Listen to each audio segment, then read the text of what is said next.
বাচ্চাগুলোর বয়স আজকে 2 দিন চলতেছে। তো যে তাপমাত্রা, তাতে লাইট জ্বালানোর কোনো প্রয়োজন নাই। তো এমনিতেই দেখা যাচ্ছে যে এখন ঘরের মধ্যে 34°C তাপমাত্রা। ওই যে 34°C, ভাবা যায়, মানে আনবিলিভেবল এই হিট। তো এই হচ্ছে এই গরমের দিনের এই অবস্থা। গরমের দিনে একদিক দিয়ে আবার লাভ আছে, সেটা হচ্ছে বিদ্যুৎ বিল অনেক কম আসে। আর আমার এই খামারটা একেবারে ফাঁকা জায়গা হওয়ার কারণে প্রচণ্ড রকমের বাতাস। তো এই সাইড দিয়ে, দক্ষিণ পাশ দিয়ে অনেক বাতাস আসছে।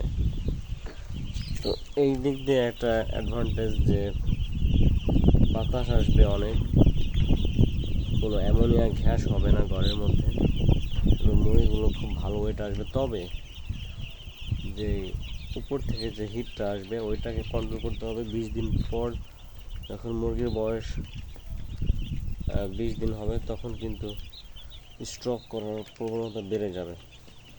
তখন একটা কাজ করতে হবে, দুপুরবেলা মুরগিগুলোকে ভিজিয়ে দিতে হবে, স্প্রে করে ঠান্ডা করে দিতে হবে, ভিজিয়ে দিতে হবে। তাহলে স্ট্রোকের লিমিটটা একটু কমবে। এবং দুপুরবেলা রেনাসি দিতে হবে পানিতে, এবং পানিটা বারবার চেঞ্জ করে দিতে হবে। তাহলে আশা করা যায় যে খুব একটা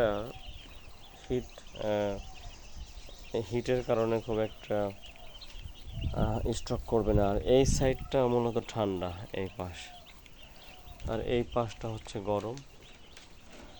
ওই পাশ থেকে মুরগিগুলো এই পাশে চলে আসবে, এই জন্য এই জায়গাটা সম্পূর্ণটাই ছেড়ে দিতে হবে।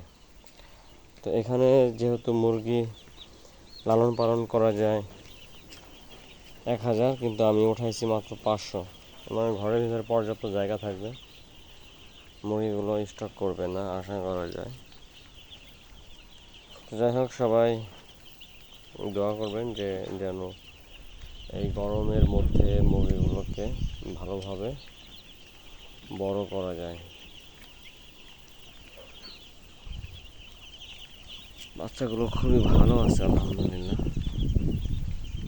চঞ্চল আছে, দৌড়াদৌড়ি করতেছে। কালকের দিন পর ওদেরকে রানীক্ষেতের ভ্যাকসিন দেওয়া হবে। গরমের দিন কিন্তু ভ্যাকসিনটা দিতে হবে একেবারে ভোরবেলা, কারণ ভ্যাকসিন দিলে ওদের শরীরের